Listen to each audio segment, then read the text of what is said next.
종합적 TV 시청자 여러분, 제가 최근 이런 책을 읽고 있습니다. 미국 육자회담 대표를 했던 크리스토프 R.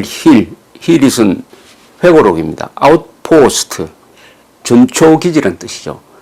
외교의 전초기지란 뜻입니다. 여기 보면은 육자회담을 하면서 북한의 김계관과 상대했던 이야기가 자세히 실려 있습니다. 아주 흥미롭습니다. 이 외교 협상이 어떻게 이루어지느냐, 더구나 북한을 상대로 한 협상이 얼마나 지긋지긋할 정도로 복잡하고 괴로우며 하는 것이 잘 나타나 있습니다. 여기 크리스토프 힐은 지금도 비판을 많이 받고 있습니다. 김계관한테 당했다. 없는 것 없이 주는 것만. 예컨대 2008년에 부시 대통령이 북한을 테러 지원국 명단에서 해제해주고 적성국 경제규제 법안에서도 해제해주는 것, 이런 등등을 이야기를 하면서 크리스토프 힐 그리고 라이스 국무장관을 욕을 많이 합니다만, 그건 변론으로 하더라도 이 책은 아주 귀중한 자료입니다. 여기 보면은 2007년 11월 이야기가 나옵니다. 2007년 11월에 북경에 있는 북한 대사관에서 김계관과 이 크리스토프 힐이 회담을 합니다. 회담을 할 때 김계관이가 이렇게 말을 먼저 꺼냅니다. 미국이 특수 알루미늄이 우라늄 농축 프로그램과 관계가 있다고 자꾸 주장을 하는데, 내가 본국에 알아봤더니 그거 아무 관계가 없고, 그것은 그냥 함정에 싣는, 그러니까 함포와 관계가 있는 물자이기 때문에 수입을 했다고 한다. 이렇게 변명을 합니다. 설명을 합니까? 그 순간 크리스토프 힐이 딱 감을 잡았습니다. 그래서 김계관의 이야기를 워싱턴으로 보고를 합니다. 워싱턴의 기술자들이 금방 답장을 보내요. 그 말 믿을 수 없다. 이렇게 이야기합니다. 그래서 힐이 다시 김계관을 만난 자리에서 당신의 설명만 가지고는 믿지 못하니까 그 알루미늄 관이 사용되었다는 그 함포를 직접 우리가 볼 수 없느냐 하니까 김계관이가 또 북한과 연락을 하더니 보여주겠다고 합니다. 그래서 누구를 보냈냐면은 성김, 이분은 나중에 이 한국 대사도 했고 최근에 지금도 북한과 핵 관련 교섭을 하고 있는 사람입니다. 성김과 NSC의 참모 폴 핸드라는 사람, 두 사람을 보냅니다. 북한이 두 사람이 오도록 해요. 그래서 두 사람이 가니까 그 함포를 만들었던 그 공장도 보여주고 했습니다. 그때 힐이 성김 씨한테 단단히 부탁을 합니다. 가서 돌아올 때 그 알루미늄의 샘플을 좀 가지고 왔으면 좋겠다. 근데 놀랍게도 북한이 알루미늄 샘플을 성김 대사한테 줘가지고 미국으로 가져가도록 허용을 해줍니다. 그럼 미국에서는 어떻게 하느냐? 이걸 분석을 합니다. 알루미늄관을 분석을 해보니까, 거기에서 농축 우라늄, 아주 순도가 높은, 즉 핵무기에 쓸 수 있는, 핵폭탄 만드는 데 쓸 수 있을 정도로 순도가 높은 농축 우라늄의 흔적을 발견합니다. 그러니까 고도 분석 기술이 있으니까. 그러니까 김계관이가 거짓말했다는 게 판단된 거죠. 이 고압 알루미늄관은 우라늄 농축하는 데 쓰여졌다 하는 것이 물증으로 입증이 된 겁니다. 입증이. 그래서 이게 나중에 워싱턴 포스트에서 이 정보가 흘러가서 이 보도가 되었습니다. 확정이 있다. 그래도 끝끝내 이 육자회담이 왜 깨지느냐 하면은 이제 2007년 10월입니다. 2007년 10월에 육자회담에서 북한이 앞으로 그동안에 우리가 사용했던 핵물질, 핵폭탄, 모든 핵시설에 대해서 신고를 하겠다라고 약속을 합니다. 신고를 하겠다고 약속을 합니다. 자, 그럼 신고 목록을 받아야 될 것 아닙니까? 그 다음에 2008년에 북한이 신고 목록을 내놓습니다. 내놓는데 보면은 플루토늄에 대해서는 자세히 써놨어요. 플루토늄을 얼마나 추출해가지고 뭐 어떻게 했다. 그러면 대충 추산이 플루토늄으로 핵폭탄 6개 만들었구나. 이게 추산이 가능한데 우라늄 사용량은 하나도 쓰지 않았습니다. 적지를 않았어요. 제일 문제가 이 우라늄 농축시설에서 대량으로 우라늄을 만들어내가지고 지금 핵폭탄을 만들어내는 거, 이게 문제인데 그것은 오리발 딱 내밀고 플루토늄만 딱 꺼내나왔습니다. 이러니까 미국에서 이거 믿을 수 없다. 아니 우라늄은 빼버리고 이것만 신고해가지고 요 정도로만 핵을 폐기하자, 금정하자 이렇게 나오면 되느냐. 이렇게 시비를 벌리다가 그래도 요게 시작이니까 앞으로 더 협상이 계속되면은 우라늄까지도 신고를 하도록 할 수 있다. 그러니까 북한에 대해서 좀 양보를 하자 해서 테러 지원국에서 해제해주는 등의 양보를 하고 거기에 맞춰가지고 북한도 세계를 속이기 위해서 영변에 냉각탑 폭파 쇼를 합니다. 그러니까 또 CNN이 크게 보도를 하고 하니까 부시 대통령은 자기가 무슨 성과를 거둔 것처럼 이런 식으로 나가는 거예요. 그게 지금 딱 그대로 좀 반복되고 있습니다. 뭐냐, 이번에는 냉각탑 폭파 대신에 유해 송환, 미군 유해 송환을 가지고 북한이 이제 쇼를 벌리면서 마치 북한이 트럼프의 비핵화에 노력하고 있는 것처럼, 맞춰주고 있는 것처럼 쇼를 할 겁니다. 이 쇼를 시간을 질질 끌면서 하는 것이죠. 자, 그런데 그러면 우리 이 문제에 대해서 대한민국의 정부 태도는 어땠느냐? 정부 태도는 어땠느냐 하면은 참 말하기가 좀 민망스러운데, 그러니까 2007년 10월 3일 날 육자회담에서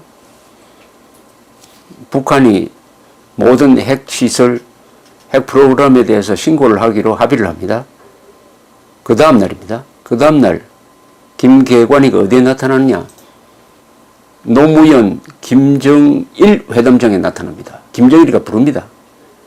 불러가지고 합의 문제에 대해서 노무현 대통령에게 설명을 하라고 합니다. 설명을 어떻게 하느냐? 이 대화록이 공개되었으니까 여기 이렇게 적혀 있어요. 김계관이가 이렇게 설명을 합니다. 신고에서는, 이번 신고를 하기로 약속했는데, 신고에서는 우리가 핵계획, 핵물질, 핵시설 다 신고합니다. 그러나 핵물질 신고에서는 무기화된 정령은 신고 안 합니다. 왜? 미국하고 우리하고는 교전 상황에 있기 때문에 적대 상황에 있는 미국에다가 무기 상황을 신고하는 것이 어디 있겠는가? 우리 안 한다. 이렇게 이야기합니다. 이게 무슨 말이냐? 신고하는데 이미 노출된 영변에서 플루토늄 빼낸 거는 신고를 한다. 그러나 무기화된 거는 신고 안 한다. 무기, 즉 핵폭탄 만드는 데 들어간 우라늄 양은 신고 안 한다. 왜냐? 무기를 신고하는 사람이 어디 있느냐? 이렇게 이야기합니다. 어제 합의를 다 신고한다고 해놓고 대한민국 대통령 앞에서는 가장 핵심인 무기화된 핵물질을 신고 안 한다 이래버립니다. 얼마나 노무현 대통령을 만만하게 보았는지, 자기 편으로 보았는지, 미국 편이 아니고 자기 편으로 보았는지를 알 수가 있습니다. 그런데 노무현 대통령의 반응이 이렇습니다. 수고하셨습니다. 현명하게 하셨고 잘 하셨고요. 뭐 미국이 이 회담 바라고 그러진 않을 것입니다. 나는 공개적으로 핵 문제는 육자 회담에서 서로 협력한다. 이것이 원칙이다. 그러니까 육자 회담 바깥에서 핵 문제가 풀릴 일은 따로 다뤄질 일은 없습니다. 단지 남북 간의 비핵화 합의 원칙만 한 번 더 확인하고 실질적으로 풀어나가는 과정은 육자 회담에서 같이 풀어나가자. 이렇게 갈 거니까요. 화를 내야 되죠. 노무현 대통령 아니 무슨 말을 그렇게 하느냐고. 어제 합의했는데 무슨 말을 그렇게 하느냐고. 그렇게 하면은 나는 이 자리에서 나가버리겠다고. 무기화된 핵물질을 신고 안 한다면은 지금 육자회담 하나마나 아니냐고. 어제 잉크도 마르지 않았는데 왜 내 앞에서 거짓말을 하냐고. 이렇게 화를 냈어야 되는데 수고하셨습니다. 현명하게 하셨고 육자회담 바깥에서 뭐 이 자리에서 핵 문제 왈가하지 않는다. 이렇게 이야기하고 맙니다. 그러니까 이 순간 김정일, 노무현은 한조가 되어버리죠. 한조가 되어가지고 미국에 대항하는 이런 모습이 되고 말았습니다. 그 다음에 또 하나 소개를 해드리겠습니다. 2007년 4월 이 르몽드 프랑스 신문이 김대중 대통령을 인터뷰를 전 대통령을 인터뷰를 했습니다. 그 인터뷰한 내용이 최근까지 김대중 평화센터 홈페이지에 올라 있었어요. 이걸 읽어보면은 김대중 대통령이 이 북한 핵 문제를 어떤 시각으로 바라보았다 하는 것을 알 수가 있습니다. 르몽드 기자가 이렇게 묻습니다. 북경 육자회담의 2.13 합의를 기해서 북핵 프로그램 해체의 험난한 여정이 시작되었습니다.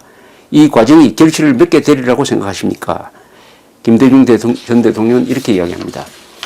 이번에는 성과가 있으리라고 봅니다. 북한과 미국은 각국 나름대로의 이유로 전략적 선택을 했습니다. 북한의 핵 야욕에 대한 해결책을 찾기 위해서는 세 가지의 선택 가능성이 있습니다. 첫째, 군사력을 사용하는 방법이 있습니다.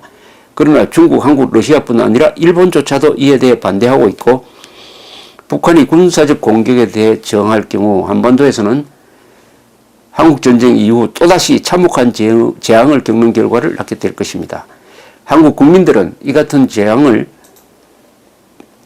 겪을 가능성에 대해 확고히 반대하는 입장입니다. 두 번째는 경제적 징계 조치로 평양 정권의 숨통을 쥐어서 넘어뜨리는 방법이 있습니다. 그러나 북한은 궁피밤도 견딜 수 있음을 입증해 보였습니다. 그리고 그 경우 중국이 원조를 거부한 채 북한을 내버려 두지는 않을 것입니다. 게다가 궁지에 몰린 평양이 군사기술을 팔아넘기려는 유혹을 느끼게 될 수도 있습니다. 따라서 징계의 효율, 대북 제재의 효율성은 의문의 여지가 있습니다. 이런 견지에서 볼 때 대화만이 유일한 선택입니다. 르몽드지가 묻습니다. 이번에는 합의 이후 시작된 이행 과정의 결실이 맺어질 것이라고 생각하게 되는 근거는 무엇입니까? 부시 행정, 김대중 전 대통령 이야기입니다. 부시 행정부는 막다른 골목에 이르렀습니다. 군사적으로 근동과 아프가니스탄에서 진창에 빠져 있는 상황이고 평양에 대한 경제적 제재 조치들은 효과를 보지 못했으며 이라크 전쟁은 실패했습니다. 부시의 정책이 평양의 핵 개발을 막는 것을 목표로 했다고 가정하면은 북한과도 실패한 것이 됩니다.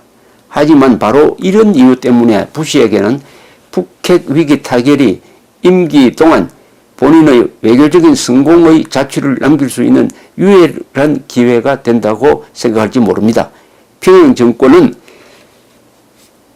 진퇴유곡의 상황에 처한 자신들의 처지를 인식하고 있습니다. 북한은 에너지와 경제적 지원을 필요로 합니다. 중국의 인내심도 일종의 한계에 이르렀습니다. 미국이 양보를 하는데도 평양이 계속 뻣뻣하게 나온다면 북경은 화를 낼 것입니다. 르몽드, 평양이 프로토늄 생산을 멈추고 핵무기도 포기할 태세가 되었다고 보십니까? 김대중 대통령은 이렇게 이야기합니다. 전 대통령입니다. 미국과 국제사회가 평양 정권의 안전보장을 충분히 해준다면 가능하다고 봅니다. 즉 핵무기를 포기할 것이라고 본다는 것이죠. 평양은 정권 안전보장의 대가로 핵무기를 포기할 준비가 되어 있다는 입장을 늘 표명해 왔습니다. 한반도 비핵화는 김일성이 바라던 바이기도 합니다. 북한 사람들은 신뢰할 수가 없다는 말이 나올 수도 있습니다. 하지만 최소한 그들의 성의가 있는지 테스트는 해보아야 할 것입니다. 르몽드가 다시 물어요. 2003년 미 국무차관보 제임스 켈리가 북한이 우라늄 농축 비밀 프로그램의 존재를 시인했다고 밝힘으로써 유발된 2차 북핵 위기로부터 어떠한 교훈을 얻었습니까? 김대중 전 대통령의 말이 아주 이렇게 나갑니다. 미국의 공화당은 1994년 북미 조약을 무산시키기 위해 모든 수단을 다 동원했고 부시가 집권하면서 이에 성공했습니다. 2006년 10월 북한이 핵시험을 하는 사태로 귀결됨으로써 6년이란 세월이 허비된 셈이 됐고 평양 핵야욕에 대한 잠금장치가 존재했던 그전보다 더욱 위험한 상황에 이르게 되었습니다. 이 같은 위기로부터 얻은 교훈이라면 부시 행정부의 정책은 핵위기 타결의 의지보다는 북한 정권 타도를 유발시키려는 의지가 더 크게 반영되었다는 점입니다. 르몽드, 북한의 우라늄 농축 프로그램에 관련해서 어떤 견해를 갖고 있습니까? 김대중, 난 제임스 켈리의 발언 내용에 매우 놀랐습니다. 그의 대화 상대였던 북한 대표들은 실제로 가동되고 있는 우라늄 농축 프로그램이 존재한다고 말한 적이 없습니다. 그들은 우라늄 농축 프로그램을 가질 권리가 있다고 말했습니다. 그렇기 때문에 나는 당시뿐 아니라 지금까지도 북한에 실제로 가동되고 있는 우라늄 농축 프로그램은 존재한 적이 없었다고 생각합니다. 어떻게 생각하십니까? 우라늄 농축은 북한이 가진 적이 없다. 가질 권리가 있다고 이야기한 걸 가지고 미국 사람들이 곡해를 해가지고 우라늄 농축 프로그램을 갖고 있다고 판단을 하고 이렇게 문제를 확대시켰다. 지금도 우라늄 농축 프로그램 존재하지 않는다라고 생각한다. 이렇게 이야기를 했습니다.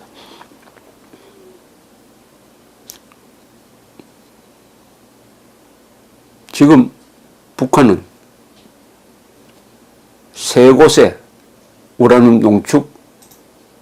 농축 시설을 가지고 있는 것으로 보입니다. 하나는 이미 공개가 되었습니다. 김대중 대통령이 그때 별세한 다음입니다만 2010년에 북한이 해커 박사를 초청해가지고 영변에 지어놓은 농축시설, 우라늄 농축시설, 거대한 농축시설을 보여주었습니다. 전문가들이 보니까 거기에 처음 지은 것이 아니고 그 전에 이미 지어놓은 것이 어디에 숨겨져 있다는 것을 알 수 있었습니다. 그래서 최소한 3개가 있다고 봅니다. 거기서 뽑아낸 농축 우라늄이 바로 북한의 핵폭탄을 주로 만들었는데 플루토늄보다도 이 농축 우라늄 단을 포함해서 지금 가지고 있는 것을 65개로 봅니다. 미국이. 65개 중에 아마 40개 정도 이상은 우라늄으로 만들었을 겁니다. 우라늄탄.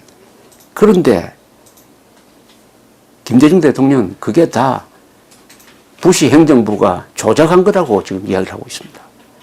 없었다고 이야기하고 있습니다. 이런 노무현 전 대통령, 김대중 대통령의 북한 핵에 대한 이 태도를 보면은 이거는 북한 편이지 대한민국 편이 아닙니다. 북한 편입니다. 대한민국 편이 아닙니다. 핵 문제에 있어서 대한민국의 안전에 치명적 손실을 주는 핵 문제에 있어서 두 대통령이 북한 편을 들고 있습니다. 아니 북한 편보다 아마 더 드는 거죠. 김정일이는 이 김대중의 르몽드 기자회견 내용을 읽고는 아마 웃었을 것입니다. 이미 우라늄 핵폭탄을 만들고 있는데 김대중 전 대통령이 너무 나가가지고 북한에 그런 것 없다라고 이야기를 해주니까 이건 또 너무 심한 거 아니냐라고 웃었을 것입니다. 자, 이렇게 해가지고 핵 문제 해결을 트럼프에게 우리가 의존을 했더니 트럼프마저 이제 김정은에게 속아 넘어가서 지금 대한민국은 절체절명의 위기에 처했습니다.